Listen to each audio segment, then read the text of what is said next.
surat ke Presiden gimana mungkin Ibu? Ya, kami sudah ya istilahnya berupaya untuk hal ini kan. Dari pihak keluarga saya dengan Adit sudah berupaya untuk mohonlah keadilan, mohonlah kemanusiaannya.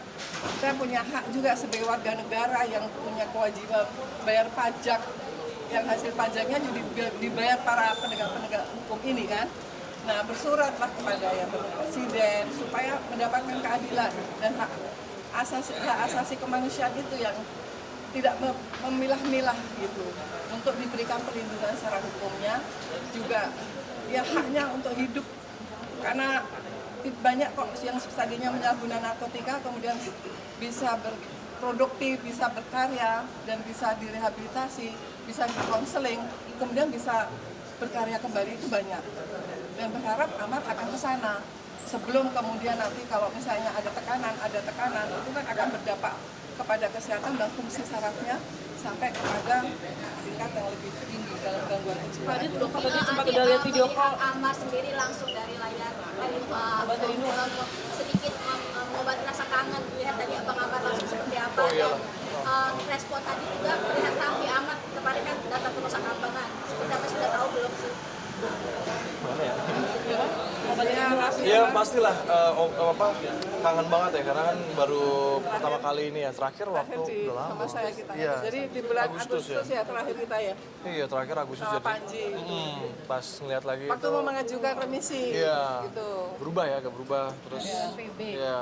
terakhir. Tapi alhamdulillahnya sehat sih, ya sehat-sehat. Itu sih yang paling penting gitu. Yang soal Raffi Ahmad katanya Amar sendiri tadi kan mau gimana gitu, dan maksudnya seperti apa sih yang biasanya kita tahu Bang Amar kalau di sini kan bisa lemas dari sana tidak bisa sama sekali luasa. Ya itulah makanya luar biasa. Aku juga nggak ada kata-kata lagi sih, maksudnya kayak dia seharusnya ketika memang masalahnya harus dibicarakan di sini ya. Ini bahasa orang awam, bahasa orang normal. Ketika lu punya masalah sama gue, lu datang ke sini langsung gitu loh, tatap muka gitu loh. Kenapa online gitu kan? Ya kan. Jadi ya saya harap tadi yang mulia ya, alhamdulillah untuk menyetujukan offline-nya. Mudah-mudahan sih, ya itu sih harapan dari kita offline, gitu sih. Jadi soal Raffi Ahmad, Kenapa Raffi Ahmad? kemarin kan mau datang ke sana Ya itu kan kerjaannya dia. Itu kerjaan dia. Itu program pemerintah kan. Tapi katanya nggak berhasil ketemu gimana mungkin? Aku nggak ngerti itu SOP-nya bagaimana. Aku nggak bisa komen. Cuman ya alhamdulillah saling support secara moral, mungkin support secara satu pekerjaan gitu kan. Jadi seperti itu. Lu tuh sempat khawatir nggak lihat Bang Amar kan sempat sakit nih? Oh iya, tadi sebelum sidang kan kita udah komunikasi sama Bu Titi kebetulan di telepon. Jadi udah telepon-teleponan tadi sebelum sidang. Tadi mulai sering juga nggak sih bisa video call sama Bang Amar? Ya iyalah pastilah. Yang penting intinya cuma bisa berdoa doang lah, sehat pokoknya. Karena kondisi terakhir kan dia sakit kan. Nanti coba minta rekamannya sama Om John itu lebih menyedihkan sebenarnya dibanding yang tersebar sama kalian gitu. Tadi mau diputarin kan cuma sama hakim nggak boleh kan, karena bukan waktu pembelaan. Jadi ya udah, jadi makanya coba bisa berdoa biar dia tetap semangat, sehat, ya udah itu aja paling. Kita Tapi sebagai adik kamu pernah dengar biasanya Bang Amar seperti keras di lapas, intimidasi. Nah itu gimana tanggapan sebagai adik kamu? Saya pengen samberin langsung.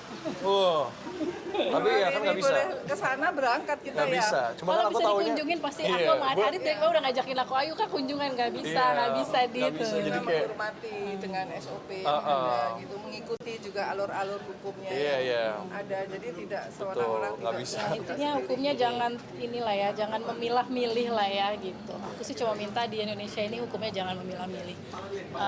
Dengan keponakan soal Bang Amar, ada komunikasi nggak? ponakan.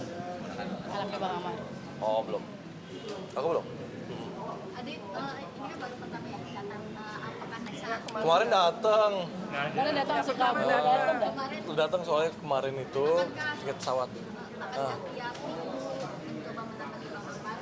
Iya Mbak, insya Allah Mbak, aku kalau misalkan disuruh ditemenin sana aku mau, gitu loh, nggak masalah gitu loh.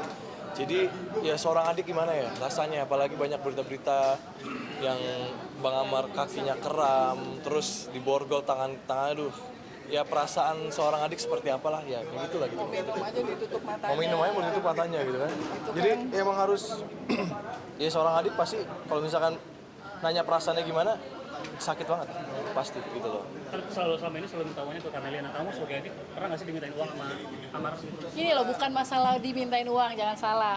Jadi kita ini bertiga ada bisnis, Adit, aku, Bang Amar. Nah, jatahnya Bang Amar itu memang dipegangnya sama aku, gitu loh. Jadi jangan salah sangka. Kita ini juga, gini, Adit kan Saling. juga kerja. Jadi aku juga nggak bisa memaksakan Adit untuk laki itu beda sama perempuan. Jadi kalian tuh juga harus bedain. Laki-laki tuh beda pekanya sama perempuan. Jadi mungkin Bang Amar lebih nyaman ke aku karena lebih gampang menghubungi. Kalau Adit kan udah syuting segala macam gitu loh. Dia juga banyak yang diurus gitu. Jadi bukan soal uang dari aku, mau dari aku mau enggak, yang intinya Bang bisa. Amar tuh percaya sama aku. Kadang-kadang Adit juga transfer ke aku gitu buat Bang Amar titip Karena gitu. emang- Jadi nggak semua harus iya, diceritain ya Dit ya. maksudnya Apa? Mungkin nggak apa ya, maksudnya tidak usah terlihat ke media segala Iya, macem gitu. lain, nggak harus apakah Aditya Zoni memberikan uang ke Amar Zoni, nggak usah ditanyain itu, nggak usah gitu. Maksudnya kayak Jadi nggak perlu tahu juga. Jadi walaupun Adit juga sibuk, Adit tuh tetap komunikasinya tuh sama aku pasti Iya. nanyanya, Kak gimana? Betul. Kemarin aja dia udah berapa kali Kak, gimana udah bisa kunjungan belum? Udah bisa kunjungan belum? Gue bilang belum gitu.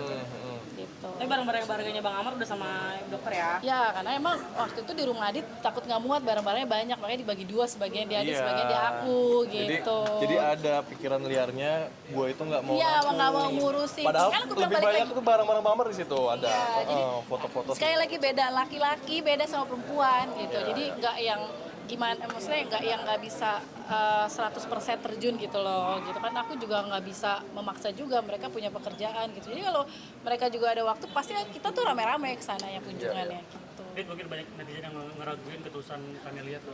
Oh enggak, jangan diragukan. Tulisannya saya waktu itu sempat ngomong kan, waktu itu kan saya nggak mau ikut campur ya hubungannya Bang Amar sama dokter. Cuman tapi saat ini saya melihatnya luar biasa tulus banget ya. Saya dukung 1000%. Mudah-mudahan sampai ke pelaminan ya, menikah ya, mudah-mudahan bahagia dua-duanya. Saya doain yang terbaik. Itu gimana dapat restu nih? Berarti ini, Oh, berarti ini Kak. Dapat restu nih ya? Berarti asis gua berhasil kan? Oh ya, berarti nanti gua lo dapat kenalin. masjid ya di teras. Karena Adit yang kenalin aku sama Bang Amar. Berarti nyomblangnya berhasil kali gitu ya? Iya. Awalnya kita kan Kita ibaratnya kita yang bukan bisnis, jadi dia iya, nyoba. terus aku kenalin. Jadi gitu. secara naluri, secara alamiah gitu tuh berjalan begitu. Iya. Ya proses Alhamdulillah lah. lah itu dari atas ya. Alhamdulillah. Oke. Dit, sebagai adik lelah nggak sih? Abang ada aja masalah. Enggak. Udah Udah jalan 4 kali, ya ini nggak pernah lelah lah. Dari yang pertama sampai yang sekarang nggak pernah lelah. Gitu. Oke ya, aman ya. Terima kasih dokter. Thank you.